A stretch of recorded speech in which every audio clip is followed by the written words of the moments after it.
Queridos companheiros do Centro Espírita Ibirajara, é com muita alegria no coração que nós recebemos o convite da nossa querida Ângela Delu, que nos convidou para bater esse papo, externar algumas questões do Livro dos Espíritos. Abraçamos virtualmente a todos, aqueles que estão assistindo agora, os que assistirão depois, que a doutrina espírita penetre, né, como gotas homeopáticas em nossos corações. O tema que nos foi proposto, ele está inserido na segunda parte do Livro dos Espíritos. A segunda parte do Livro dos Espíritos, o grande tema é do mundo espírita ou mundo dos espíritos. Esse é o grande tema da segunda parte, né? O Livro dos Espíritos é dividido em 4 partes. Agora, dessa segunda parte, Ângela nos pediu para que a gente abordasse a temática da volta do espírito à vida corporal, que é o prelúdio da volta. Está no capítulo 7, das questões 330 até 343. Portanto, a gente não vai ter muitos aprofundamentos devido ao tempo, né, escasso que nós temos, mas pelo menos vai aguçar a curiosidade de todos nós para posteriormente fazermos um aprofundamento, tá bom? Então vamos lá, primeiramente a gente vai buscar entender o que a palavra prelúdio, né? Porque a gente ouve ou lê essa palavra e às vezes a gente fica assim, o que é prelúdio?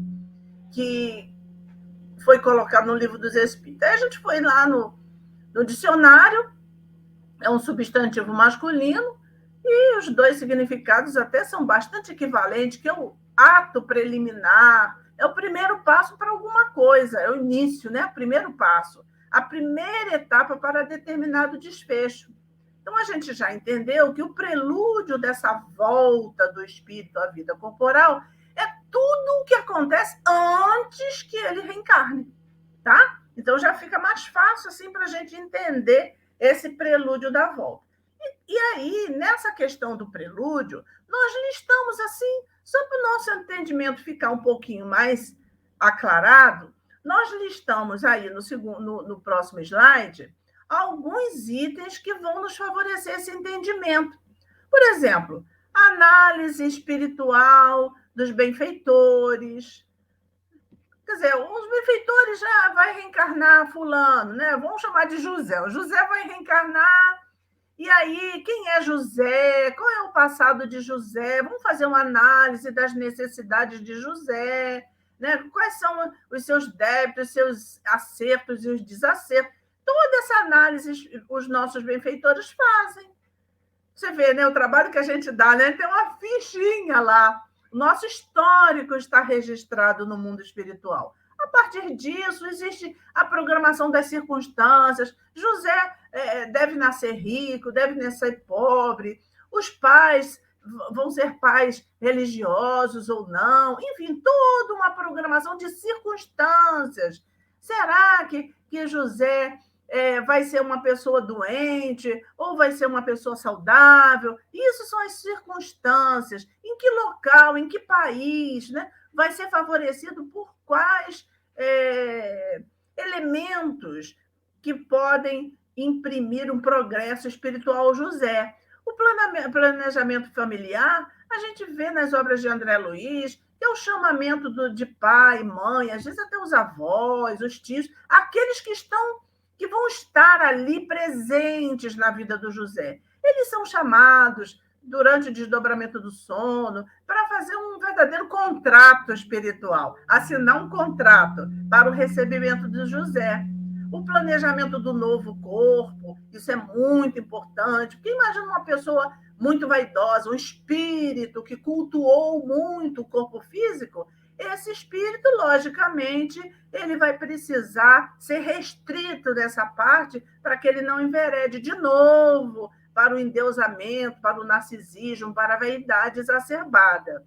Aí vem a preparação emocional e psicológica do reencarnante, que ele precisa ter se conscientizar da vida que vai passar, das circunstâncias, entrar naquele clima psíquico da nova vida. Isso tudo é prelúdio da volta. Ainda nem houve a fecundação e ele já está com tudo isso e mais coisas ainda que a gente não tem tempo para aprofundar, mas mais coisas vão estar aqui em torno dessa programação espiritual. Então, a partir daí, sabendo que é prelúdio, a gente já entra nas perguntas de Allan Kardec aos espíritos a respeito dessa questão do retorno do espírito à vida corporal. Na primeira questão que nos foi passada, né, para que a gente abordasse, Kardec pergunta assim: sabem os espíritos em que época reencarnarão? É uma pergunta que, à época, era bastante interessante, porque o espírito está no plano espiritual, está lá, como espírito errante, aguardando uma nova vida. Eles sabem, eu estou aqui durante 50 anos, ou eu estou aqui durante 8 anos, eu vou ficar aqui no plano espiritual durante 15 anos. É assim, eles sabem em que época, não é nem o dia, a hora, mas em que época eles vão reencarnar. E os espíritos nos respondem para nosso esclarecimento, que à época era nenhum, né? Pressentem-na, como sucede ao cego que se aproxima do fogo. A metáfora, a analogia dos espíritos é perfeita, né? É um sentimento assim que é de pressentimento, não é uma coisa lúcida, não é uma coisa bastante cognitiva, não é uma informação dia tal, época tal, mas é um pressentimento, e eu acho que está chegando a hora de eu voltar, porque a preparação no plano espiritual, o tempo de estadia, os aprendizados já foram suficientes para que o espírito continue a sua caminhada agora no plano físico. Então, eles sabem que tem que retomar um corpo. Como sabeis que tendes de morrer um dia, mas a gente ignora quando isso vai dar. Todo mundo sabe que vai desencarnar, mas quando? Isso ninguém sabe. Então, mais ou menos é essa analogia que os espíritos fazem com relação a esse pressentimento que os espíritos têm. Já na questão 331, Kardec questiona os espíritos em continuidade essa mesma ideia, na 331, não, na 330A, nessa mesma ideia, são muitas perguntas que vão elucidando vagarosamente essa temática. Então, a reencarnação é uma necessidade da vida espírita, como a morte é da vida corporal? Quer dizer, tem mesmo que reencarnar? É uma necessidade? Ou eu posso progredir no plano espiritual? Enfim, essa era a dúvida da época. Hoje nós não temos mais, mas as respostas fazem com que a gente ratifique o conhecimento, estruture nosso conhecimento espírita. E os espíritos responderam assim, muito direto, secamente. Eles disseram: certamente, assim é. Então, ponto, não tem que questionar. Deus não pergunta: você quer ir, meu filho? Você quer reencarnar? Não tem essa pergunta. É uma imposição da lei divina em nosso benefício para o nosso processo evolutivo. Agora sim vem a 331. Nessa pergunta, Kardec lança uma dúvida de todos nós, né? Todos os espíritos se preocupam com a sua reencarnação? Quer dizer, sim, eu tenho que reencarnar. Será que rola, né? Aquele pensamento assim, meu Deus, como é que vai ser? Igual quando a gente vai fazer uma viagem para um país que a gente nunca foi, não sabe o que vai encontrar lá, se está frio, se está calor, né? Quais são os hábitos, os costumes, a cultura, a língua que faz. Será que eu vou me dar bem? Será que vai ser tudo certo? Será que essa viagem vai dar certo? Vou chegar lá bem? Então, será que os espíritos eles se preocupam com esse fato de ter que reencarnar? E os espíritos nos respondem sabiamente a respeito dessa preocupação. Muitos há que tal coisa não pensam, que nem sequer a compreendem. Depende de estarem mais ou menos adiantados. Para alguns, a incerteza em que se acham do futuro que os aguarda constitui punição. Quer dizer, é um sofrimento, essa ansiedade do futuro, essa incerteza do futuro para alguns. Os mais lúcidos, não, até planejam junto. As obras de André Luiz estão recheadas dessas notícias, dessas informações, de espíritos que acompanham a sua própria reencarnação, que planejam junto. Olha que legal. Mas tudo depende do grau de adiantamento, porque alguns reencarnam compulsoriamente, pela lei biológica de atração. Quando o gameta masculino se une ao feminino, há uma fecundação e a atração desses espíritos que não têm consciência de si mesmo se dá instantaneamente, sem que eles se deem conta que estão no processo reencarnatório, né? Como a grande maioria ainda no nosso estágio evolutivo. Mas outros não. Outros até participam dessa programação, porque estão lúcidos. E dando continuidade, né, nós vamos ver que alguns espíritos podem ficar assim, aflitos com essa ideia da reencarnação e dizer assim: não vou, não quero, lá é muito ruim, sofri muito, ou também vou sofrer mais ainda. Enfim, se aflige, se atemoriza, eu não vou, eu não quero. Pode o espírito apressar a reencarnação ou retardar esse momento? É possível isso? Pergunta maravilhosa de Kardec.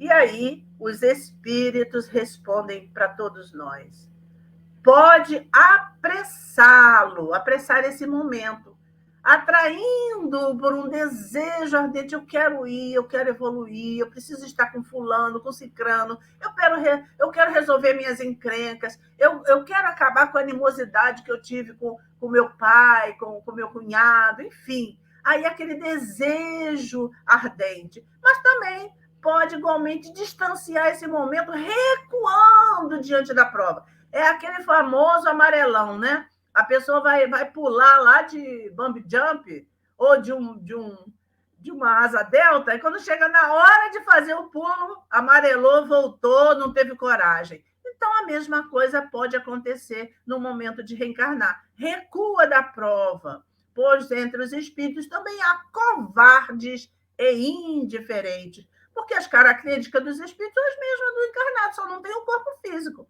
Eles podem ser covardes e indiferentes. Nenhum, porém, assim, procede impunemente, visto que sofre por isso, como aquele que recusa, que recusa.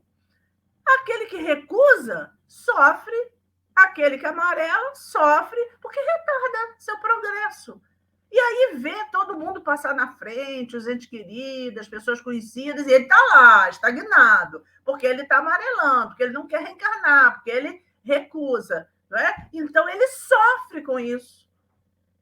É igual a pessoa que precisa fazer uma dieta por saúde, não por estética, e retarda, e o organismo vai se deteriorando, a doença vai tomando conta, ele sofre. Esse retardamento, essa recusa de começar a dieta, traz consequências para que ele sofra.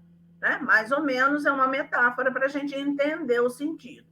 Na 333, Kardec questiona assim: se considerasse bastante feliz numa condição mediana entre os espíritos errantes e, consequentemente, não ambicionasse elevar-se, poderia um espírito prolongar indefinidamente esse estado? Quer dizer, não vir nunca, não reencarnar nunca, prolongar indefinidamente.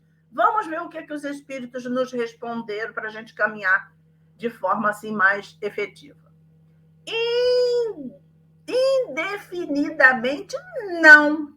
Cedo ou tarde, o espírito sente a necessidade de progredir. Todos têm que se elevar. Este o destino de todos. Aí a gente vai lembrar lá na questão 132, né, do Livro dos Espíritos, quando Kardec questiona a respeito do objetivo da reencarnação, e os espíritos começam a resposta dizendo assim: Deus impõe a encarnação para elevar, né? Para a elevação, para o progresso. Mas essa palavra impõe cabe muito aqui, porque é uma lei. A lei é lei, não se pergunta se você concorda, se não concorda com a lei, é lei. Você tem que cumprir. Não é uma regrinha que tem exceção, que tem OBS lá embaixo, tem né? Alguma coisa que vem depois que suaviza a regra. Não, lei é lei, ponto final. Então, indefinidamente, ele não tem condição. Uma hora ele vai ficar com tédio dele mesmo, e aí ele vai desejar progredir, porque todos nós nascemos para a perfeição, porque temos o DNA divino em nós.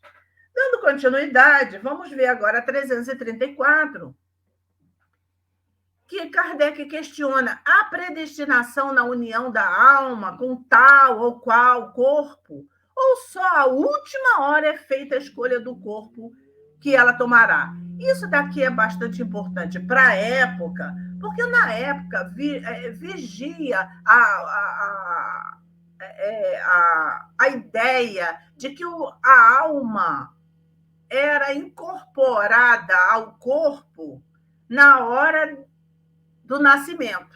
Então, Deus designava, essa alma vai para esse corpo, mas era na hora do nascimento. Então, por isso, na época, se pensava assim. Kardec fez essa pergunta, né? Será que existe uma predestinação? Você vai para o corpo desse, você vai para o corpo daquele. Como é que é isso, né?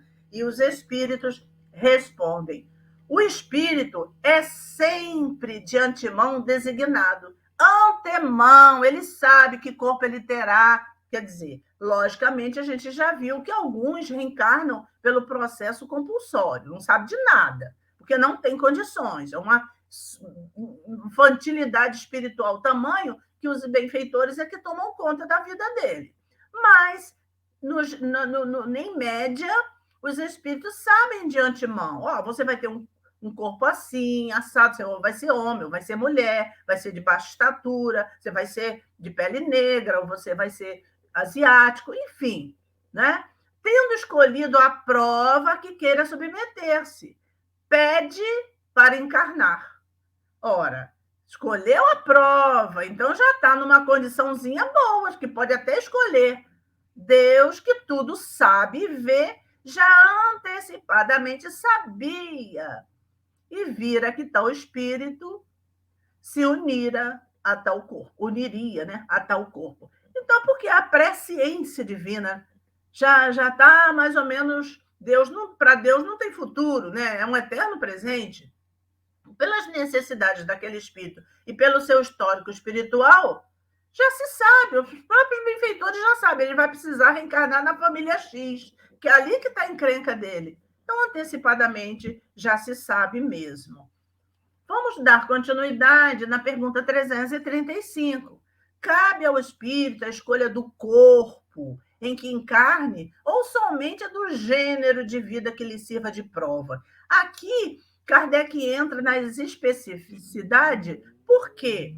Porque se a gente ficar muito no geral, claro que depois esses miudinhos do entendimento, André Luiz veio descortinar isso para a gente.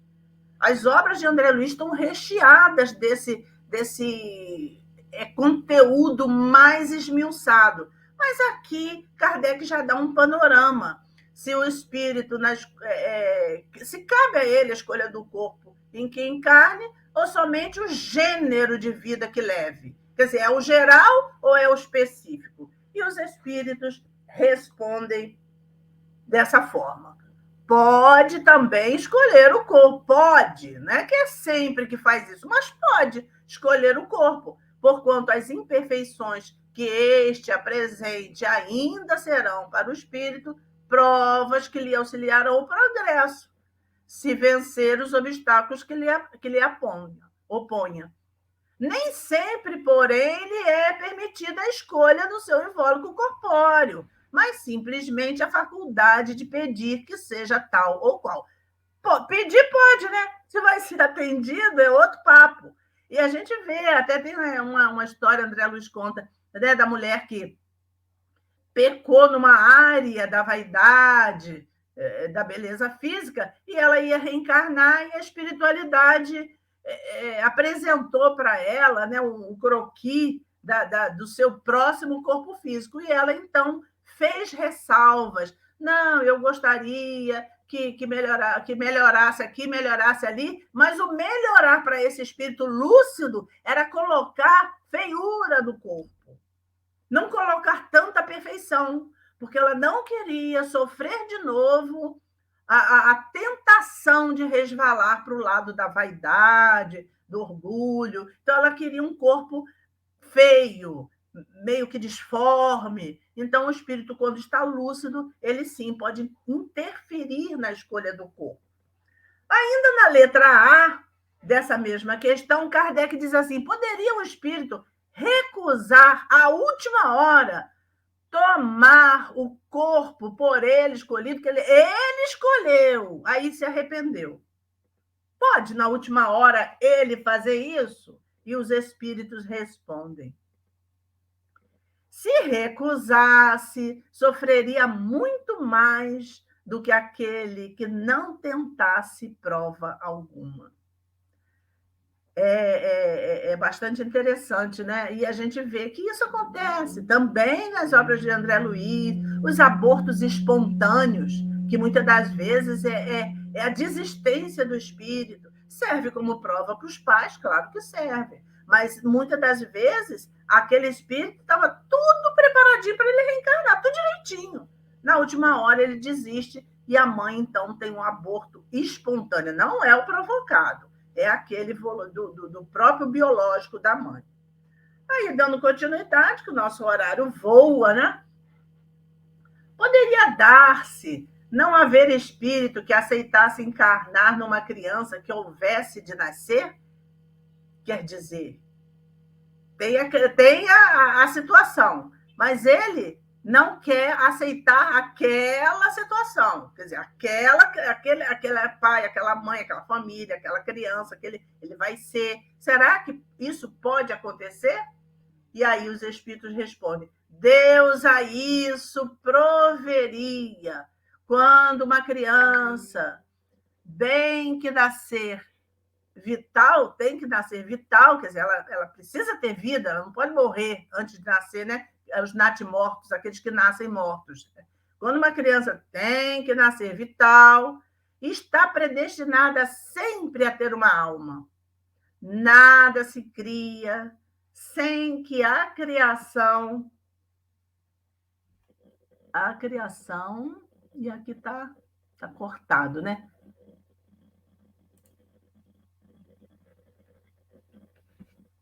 Eu teria que ver no livro. Mas o entendimento aqui é o seguinte: Deus está tomando conta de tudo. Ele não é um ser que está lá, sentado na nuvem, tocando harpa, né? Ele é a providência divina. Nós estamos mergulhados em Deus. Então, quando uma criança precisa reencarnar e tem que nascer com vida, ela está predestinada a ter uma alma, porque ela vai ter vida. E não existe vida pós-nascimento sem a alma. Existe a vida biológica independente da alma, mas se a criança precisa continuar viva, ela precisa ter uma alma, um espírito reencarnado. Então, nada se cria sem que a criação permita, nada acontece sem que exista um mecanismo de acompanhamento de Deus através desses benfeitores que nos assistem o tempo todo. Aí, na 337, pode a união do espírito a determinado corpo ser imposta não é escolhido, não é sugerido, é imposta. Será que Deus pode impor uma união a um determinado corpo? E a resposta dos Espíritos é longa, mas bastante elucidativa. Certo, do mesmo modo que as diferentes provas, mormente quando ainda o espírito não está apto a proceder a uma escolha com conhecimento de causa. Por expiação, pode o espírito ser constrangido a se unir ao corpo de determinada criança, que, pelo seu nascimento e pela posição que vem a ocupar no mundo, se lhe torne instrumento de castigo. Aqui a palavra castigo é no sentido de sofrimento. Eu sou atraído para uma fecundação, né, de espermatozoide e óvulo, eu, espírito desencarnado, sou atraído para aquela fecundação, porque o resultante biológico daquela fecundação vai me dar um corpo mutilado, por exemplo. Por problemas genéticos, hereditários, eu vou ter um corpo. Aí o espírito sabe que vai reencarnar mutilado, pode ele rejeitar isso, essa imposição? Né? É mais ou menos essa questão que Kardec coloca. Mas Deus pode impor a benefício dele, igual a gente pega o nosso filho pelo braço, leva para o posto tomar vacina e ele tem horror de agulha. Mas a gente leva mesmo assim.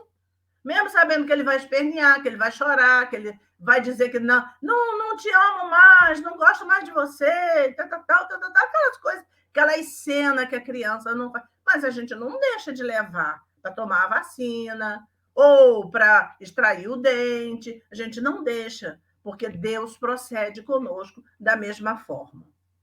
E vamos aí adiante, na 338. Se acontecesse que muitos espíritos se apresentassem para tomar determinado corpo, esse corpo é meu. Não, eu quero essa fecundação aí, eu que vou reencarnar nessa família.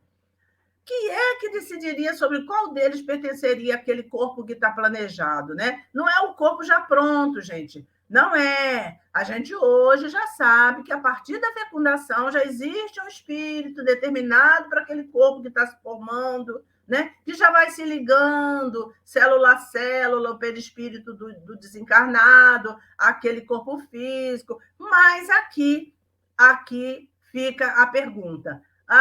Fulana e cicrano, o pai e a mãe.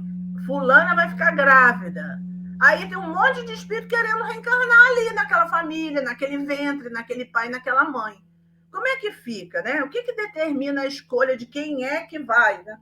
Vai tirar para o ímpar? Será?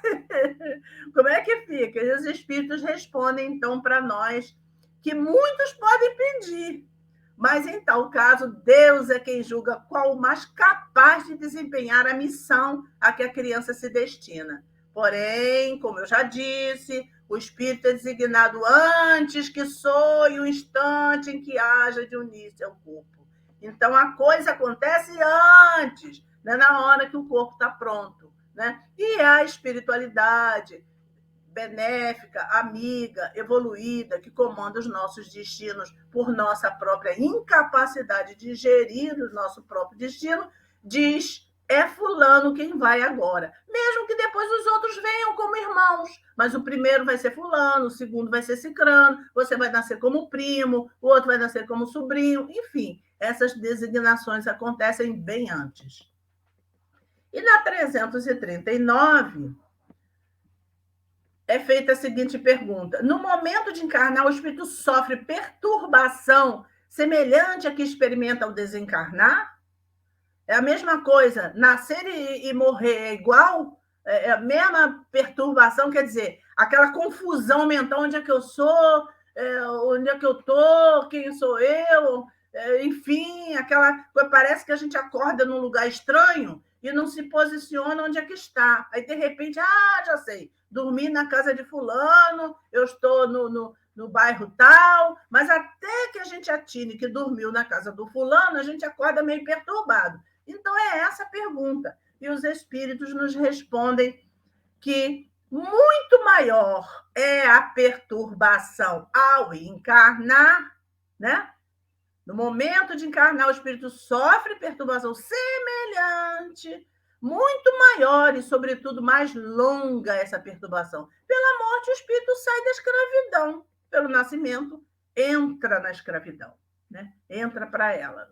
Então, gente, a gente não precisa ter medo de morrer, a gente precisa ter medo de reencarnar.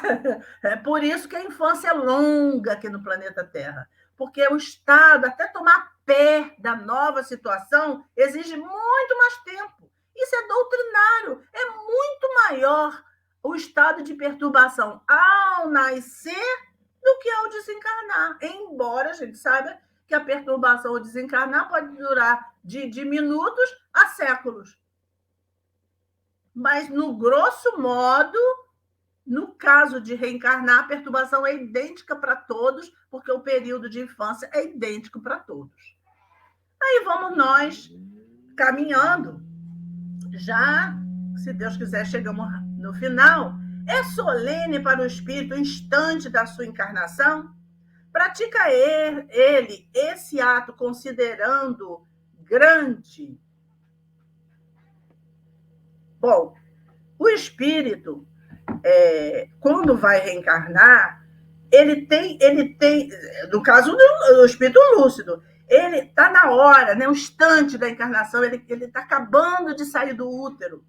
Esse ato, como é que será que ele encara? Ele fica feliz? Ele é solene, como nos dizem os espíritos? Esse ato é solene? E os espíritos respondem para nós da seguinte forma: procede como viajante que embarca para uma travessia perigosa e que não sabe se encontrará ou não a morte nas ondas que se decide afrontar. Então, gente, essa questão de júbilo, de estar, o momento ser solene, a gente até fica imaginando que a lucidez do espírito vai determinar isso. Se a travessia é perigosa, porque para nós né? Nós estamos no segundo estágio evolutivo, não vamos esquecer. Aqui é um planeta de dores, de sofrimento, de desafios. Então, é uma viagem perigosa, é uma travessia perigosa. Então, a gente não sabe se vai vencer.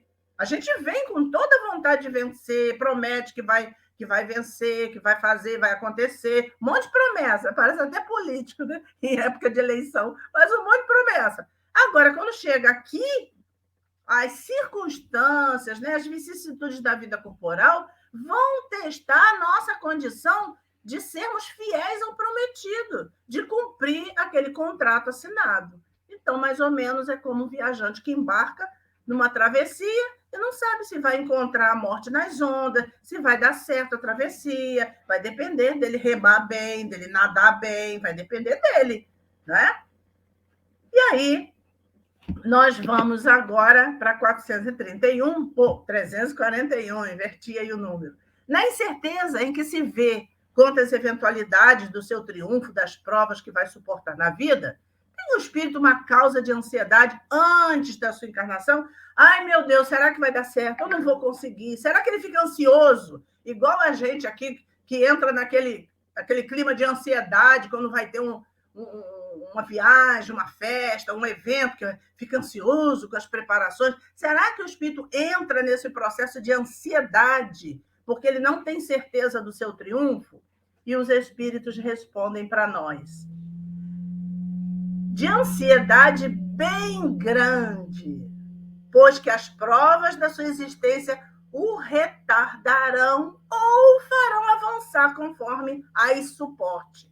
Então fica mesmo, né? Aquela coisa, ai meu Deus, eu quero que tudo dê certo. Igual que você vai para uma prova, num vestibular, numa entrevista de emprego, a ansiedade é normal que venha, porque você quer vencer, você quer que dê certo, mas a ansiedade acontece. E aí, vamos para a última questão. Última não, penúltima. 342. No momento de reencarnar, o espírito se acha acompanhado de outros espíritos, seus amigos, que vêm assistir a sua partida do mundo incorpóreo, como vem recebê-lo quando para lá volta. Então, existem espíritos que nos acompanham tanto na vinda quanto na volta para o mundo dos espíritos, na desencarnação. Existem esses espíritos, eles realmente nos acompanham. E aí os espíritos respondem: depende da esfera a que pertença.